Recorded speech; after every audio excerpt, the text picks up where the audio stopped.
ರಾಮಾಯಣಗೆ ಪಾಲಿಸೆ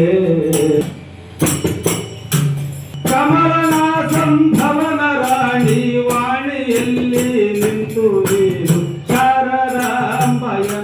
ಪಾಲಿಸೆ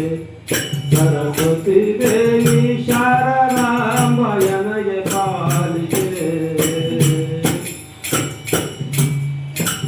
ನಿನ್ನ ಬರವು ಹರಿಕ ಜಗದೋ ಎರಡೇಳು ಲೋಕ ಬರಬುತಿಹವೋ ನಿನ್ನ ಬರೆಯೋಳು ಬಗೆಯ ಒಳಗೆ ಒಂದ ಕಲ್ಲ ಗುರವು ಕೃಷ್ಣನ ದೂತರೆಂದು ಬಗೆಯ ಒಳಗೆ ಒಂದ ಕಲ್ಲ ಗುರವು ಕೃಷ್ಣನ ದೂತರೆಂದು ಪರಮ ಭಕ್ತರಿಗೆ ಚಿರಲಿ ಮುಕ್ತಿ ಕೊಟ್ಟು